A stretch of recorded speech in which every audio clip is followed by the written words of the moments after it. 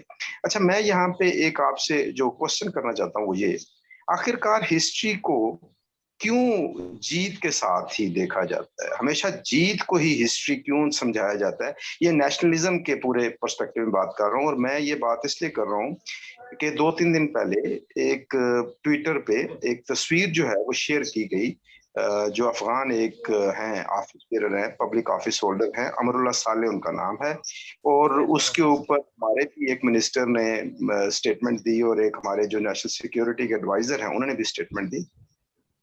آخرکار ہسٹری کے اندر جو آپ کے ایسے واقعات ہوتے ہیں جن واقعات سے آپ کو ہار کا کانسیپٹ ملتا ہے یا شکست کا آپ کو تصور ملتا ہے، وہ ہار یا شکست جو ہے اس کو کیوں مختلف جگہوں پہ ہسٹری سے ایکسپنج کرنے کی کوشش کی جاتی ہے، پبلک میموری سے اس کو فیس کرنے کی کوشش کی جاتی ہے، اور ہسٹری کو جیت کی ہسٹری کیوں دیکھا جاتا ہے؟ جی ڈاکٹر صاحب۔ جی نہیں، آپ کا سوال ایک جواب یعنی مختصر سا جواب یہ ہے کہ آپ اسلام کی ساری تاریخ پڑھ لیجئے، اس میں جو عروج کا پیریڈ ہے اس کو بہت تفصیل سے بیان کیا جاتا ہے، لیکن جہاں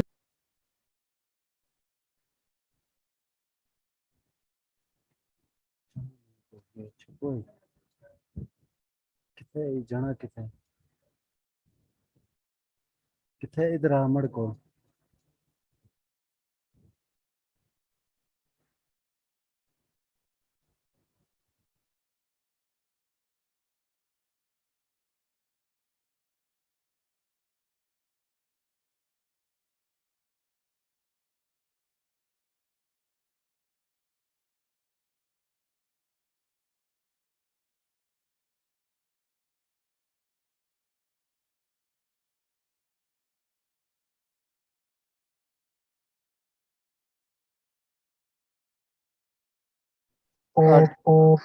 ڈاکٹر صاحب آپ خود کو ان میوٹ کر لیں۔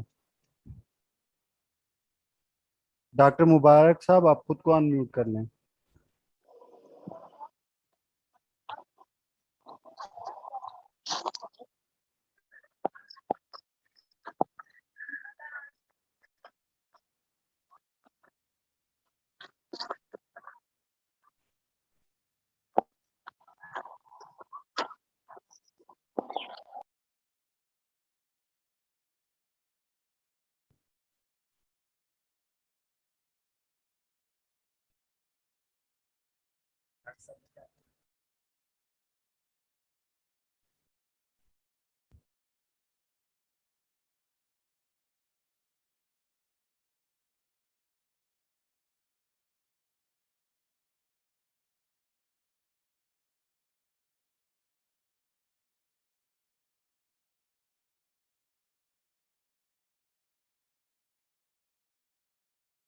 ہلو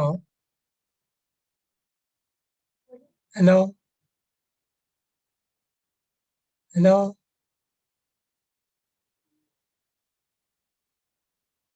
ہلو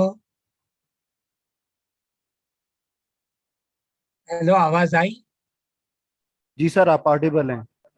اچھا ٹھیک ہے۔ جی اچھا، سر۔ جو میں ذکر کر رہا تھا وہ یہ تھا کہ عروج و زوال کو بھی ہم شاہی خاندانوں کے پس منظر میں دیکھتے ہیں، اس کو ہمیں دیکھنا چاہیے سوسائٹی کے پس منظر میں، کہ عروج کے وقت بھی کیا عام لوگوں کی حالت بہت اچھی ہو گئی تھی، یا عام لوگوں کی حالت تو ایسی ہی تھی جیسے کہ زوال کے وقت ہے۔ یہ عروج و زوال کا تعلق بھی رولنگ کلاس سے ہوتا ہے، عوام سے نہیں ہوتا ہے۔ عوام چاہے عروج کا زمانہ ہو چاہے زوال کا زمانہ ہو، وہ اسی طریقے سے غربت میں، مفلسی میں اور ذلت کے اندر رہتے ہیں۔ تو اس کنسیپٹ کو بھی ہمیں ذہن سے نکال دینا چاہیے۔ دوسری بات جو میں کہنا چاہوں گا وہ یہ ہے کہ پاکستان بننے سے پہلے ہی مطلب کہ علاقائی جو تاریخیں ہیں ان کو بھی فرقے وارانہ نقطۂ نظر سے، اور پاکستان بننے کے بعد ریاستی نقطۂ نظر سے دیکھا گیا۔ آواز آ رہی ہے؟ جی سر، جی سر، جی سر۔ اچھا، اس کی ایک مثال میں مطلب کہ خیبر پختونخوا کے حوالے سے مطلب کہ دوں گا وہ یہ ہے کہ سید احمد شہید کے واقعے کو ہماری ریاست کی یا روایتی تاریخوں میں بہت شاندار طریقے سے پیش کیا جاتا ہے کہ جیسے کہ وہ بہت بڑی تحریک تھی. حالانکہ اگر آپ اس تحریک کا مطالعہ کریں تو آپ کو پتہ چلے گا کہ خیبر پختونخوا کے علاقے کے اندر یہ بغیر کسی یعنی جس کو کہیں دعوت کے آئے, اور ان کی زیادہ لڑائیاں جو ہیں وہ پٹھان قبائل سے ہی ہوئی ہیں, اور انہوں نے پٹھانوں ہی کا بہت زیادہ مطلب کہ ایک لحاظ سے ان پہ ظلم جو ہے وہ ڈھائے ہیں. تو کسی بھی طریقے سے ان کی یہ تحریک جو تھی وہ خیبر پختونخوا کے لیے فائدہ نہیں تھی. وہ سکھوں سے لڑنے نہیں آئے تھے, اور جس طریقے سے وہ آئے تھے ہندوستان سے اور انگریزی حکومت نے ان کو آنے دیا تھا, اس سے اندازہ ہوتا ہے کہ وہ خاص طور سے یہاں پر بھیجے گئے تھے. لیکن آپ دیکھیں غلام رسول مہر اور دوسرے لوگوں نے اس تحریک کو بہت زیادہ مطلب کہ میرا ایک مضمون ہے علمیہ تاریخ میں, جس میں میں نے مطلب کہ اس کا پورا تنقیدی جائزہ لیا ہے, اور لیا ہے کہ کس طریقے سے ان لوگوں نے آنے کے بعد اس پورے علاقے کو کس میں تبدیلی کی تھی, اور اس پورے علاقے کو کس طریقے سے انہوں نے اپنی حکومت کے اندر لا کر مطلب کہ کیا کیا ظلم انہوں نے کیے تھے. تو علاقائی تاریخوں سے اب ایسے واقعات کو دوبارہ دیکھنے کی ضرورت ہے اور ان کو صحیح کرنے کی ضرورت ہے. نہ صرف یہ کہ پختونخوا میں بلکہ سندھ کے اندر بھی, اور بلوچستان کے اندر بھی, اور پنجاب کے اندر. جی سر, اور کوئی پارٹیسپینٹ جس کا کوئی کوشچن ہو وہ ہاتھ کھڑا کر سکتا ہے. کائنڈلی میری ایک اور گزارش ہے کہ آپ کا سوال لمبا نہ ہو, بالکل آپ اس کو بریف رکھیں تاکہ ڈاکٹر صاحب آپ کو جلدی سے رسپونڈ کر سکیں. کوئی اور اگر کرنا چاہے تو اپنا ہاتھ ریز کریں.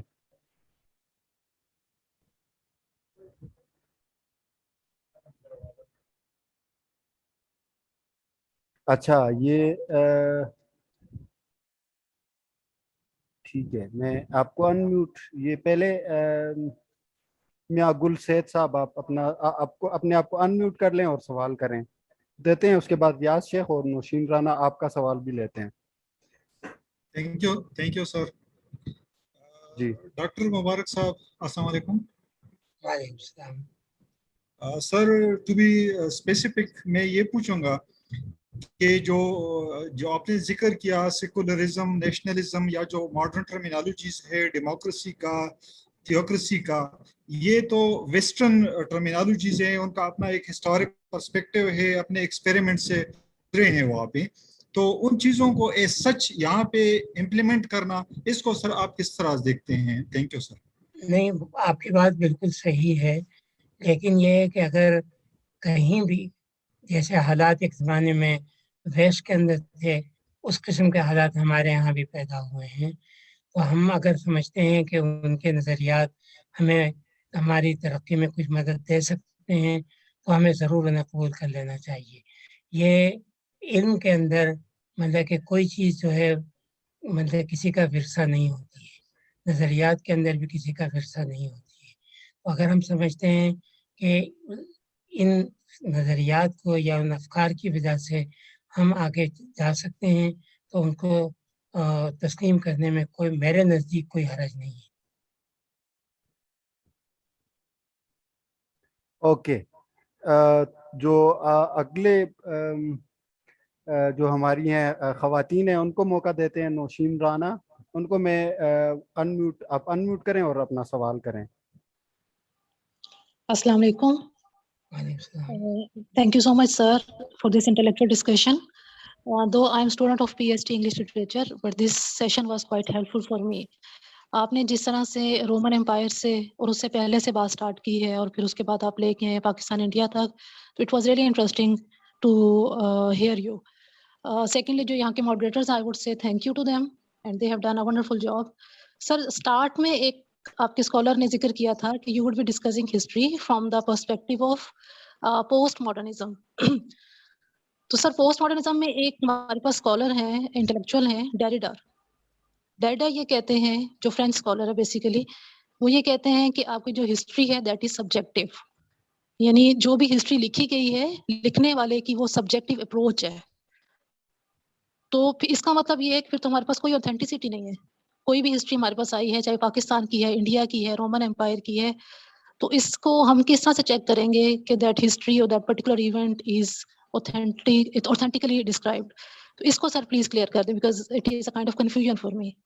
نہیں مطلب کہ پوسٹ ماڈرنزم کی اپنی ایک تھیوری ہے یا ان کا اپنا ایک نظریہ ہے کہ مصنف یا مورخ کوئی چیز لکھ دیتا ہے تو وہ اب اس کی نہیں رہتی ہے، بلکہ اب یہ پڑھنے والے کا کام ہے کہ اس کا انٹرپریٹیشن کرے اس کا، اور جس طرح سے چاہے اس کو سمجھے.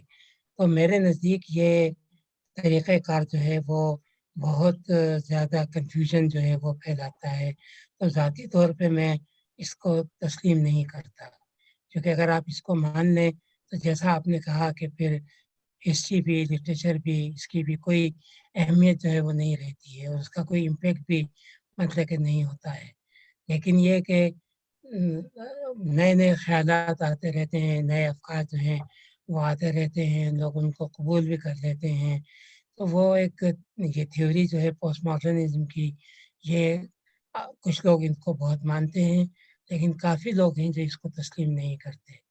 ہم یہ کہتے ہیں کہ تاریخ کو مارکسی پوائنٹ آف ویو سے سمجھنا چاہیے، اور تاریخ کو عام لوگوں کے نقطہ نظر سے سمجھنا چاہیے کہ تاریخ میں عام لوگوں کا کیا کردار رہا ہے جن کو اب تک تاریخ سے نکال دیا گیا تھا اور ان کا ذکر نہیں تھا، جن میں کسان ہیں، کاریگر ہیں یا مزدور ہیں.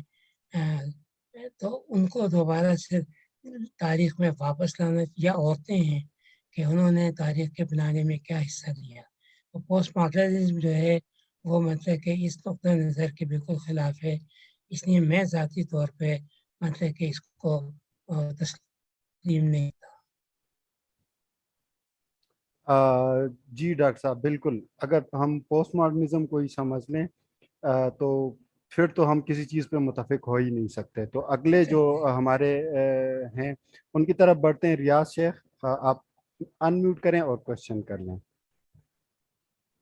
بہت شکریہ ڈاکٹر صاحب. یہ میں اپنے سوال پہ آنے سے پہلے جو نوشین نے بات کی تھی پوسٹ ماڈرنزم کی، تو میرے خیال میں اوور آل وہ جو آپ نے بات کی کہ یہ جو ہسٹری ہے اس کی انٹرپریٹیشن تو پھر حالات کے حساب سے ہوتی ہے کہ وہ ویو کیا دیکھنا ہے. مثلاً وہ جو فقہ کا بایو پولیٹکس کا ماڈل ہے اور ساری چیزیں وہ اس کا ہی اپنا حصہ ہیں. میں اپنی بات کو کرتا ہوں کہ ڈاکٹر صاحب یہ کیونکہ ہم مانسیرا یونیورسٹی کے ہب سے کر رہے ہیں اور یہاں کا لوکل کر رہے ہیں، تو میں کہہ رہا تھا کہ جو ہمارا کانسیپٹ ہے، جس طرح آپ بات کرتے ہیں کہ مقامی تاریخ کا لکھنے کا جو عمل ہے، تو آپ یہ جو مانسیرا ہے، یہ ہزارہ جو بیلٹ ہے جس کی ہم بات کر رہے ہیں، تو یہاں کی مقامی تاریخ ہمیں اس طرح ریٹن شیپ میں نہیں ملتی. تو اس کے لیے ان سے کہیں گے کہ ہم کیا ماڈل اپنائیں کہ جس طرح جو ہے سید احمد شہید اور دوسری تحریکیں اس علاقے میں، ام کی ریاست اور یہ سارا، تو ہزارہ اور مانسیرا کی ایک عوامی تاریخ جو ہے اس کے لیے یونیورسٹی اور آپ ان کو کس طرح ایڈوائز کریں گے؟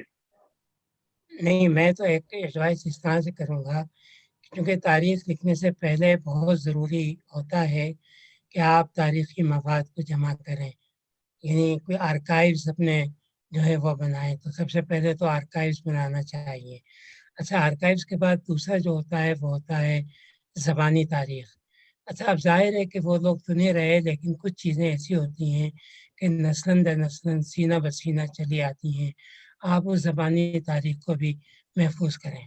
اچھا، پھر اس کے بعد آپ یہ دیکھیں اس عہد کی تاریخ اگر آپ کو لکھنا ہے، دیکھنا ہے کہ اس وقت کے حالات جو تھے وہ کیا تھے، مطلب کہ کس حد تک ان تحریکوں نے اس علاقے کو بدلا، اس علاقے کے اندر کوئی تبدیلی لے کے آئے، یا اس علاقے کو مزید پسماندہ انہوں نے کیا ہے.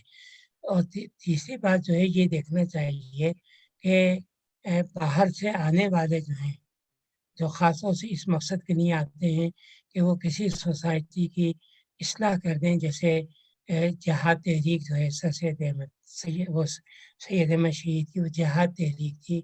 وہ یہ تھی کہ وہ یہ چاہ رہے تھے کہ سکھوں کا خاتمہ کر دیں اور اس علاقے کے لوگوں کو مذہبی بنا دیں زیادہ سے زیادہ. لیکن دونوں صورتوں کے اندر وہ ناکام ہوتے ہیں.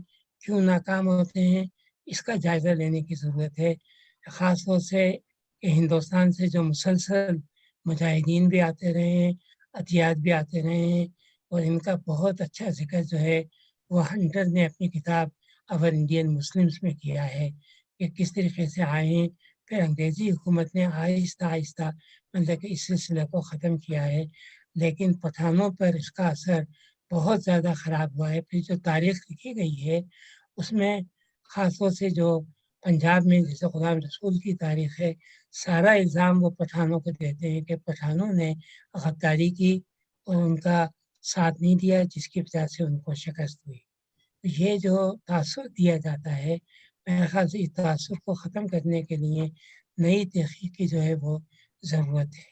اور ہماری جو نئی یونیورسٹیاں ہیں ان کے اندر اب یہ ہے کہ ہمیں مطلب کہ نئے نوجوان مورخوں کو تربیت دینا ہوگی، ان کو بتانا ہوگا کہ آرکائیوز کو کیسے استعمال کیا جائے، زبانی تاریخ کو کیسے استعمال کیا جائے، اور کس طریقے سے نئی تھیوریز جتنی بھی ہیں ان کو کیسے استعمال کر کے ایک نئی تاریخ جو ہے وہ لکھی جائے. اور اس نئی تاریخ میں خاص طور سے عام لوگوں کا ضرور ذکر ہونا چاہیے کہ عام لوگوں کا رویہ کیا تھا، کہ عام لوگوں نے جب یہ ساری تحریکیں آئی ہیں تو عام لوگوں نے کیسے کیا کیا نقصانات اٹھائے ہیں. مطلب کہ ان تحریکوں کی وجہ سے ان کی حالت کوئی نہیں بدلی ہے، بلکہ ان کی حالت پہلے سے زیادہ خراب ہوئی ہے. یہ کچھ ایک آپ یعنی نکات لیں اور نکات لے کے مطلب کہ نئی تاریخ لکھنے کی ابتدا کریں. لیکن مشکل کام ہے کیونکہ آپ کو پورا مواد جو ہے وہ نہیں ملے گا، لیکن آپ کوشش کریں تو آہستہ آہستہ مواد بھی ملتا چلا جائے گا. اس کے لیے آپ کو یعنی پشاور کے آرکائیوز کو بھی دیکھنا ہوگا، اس کے لیے آپ کو برٹش انڈیا کے آرکائیوز ہیں ان کو بھی دیکھنا ہوگا، چونکہ برٹش انڈیا کے اندر انہوں نے، اور آپ کو یعنی جو بامبے کے آرکائیوز ہیں ان کو بھی دیکھنا ہوگا، کیونکہ یہ سب جب تک آپ یہ مواد آپ کے پاس نہیں ہوگا آپ مکمل تاریخ جو ہے وہ نہیں لکھ سکیں. جی بالکل ایسا ہی ہے. اس کے علاوہ ایک جو میرے ٹیچر ہیں ڈاکٹر عادل، ان کا ایک تھیسس ہے اس کے اوپر کیسے ان کو برٹش گورنمنٹ نے فیسیلیٹیٹ کیا، وہ بھی اگر چاہیں یہ ریاض شیخ صاحب میں ان کو پرووائڈ کر دوں گا. جو اگلے ہمارے ہیں حمزہ ادریس، وہ اپنے آپ کو انمیوٹ کریں اور کوشچن پوچھیں.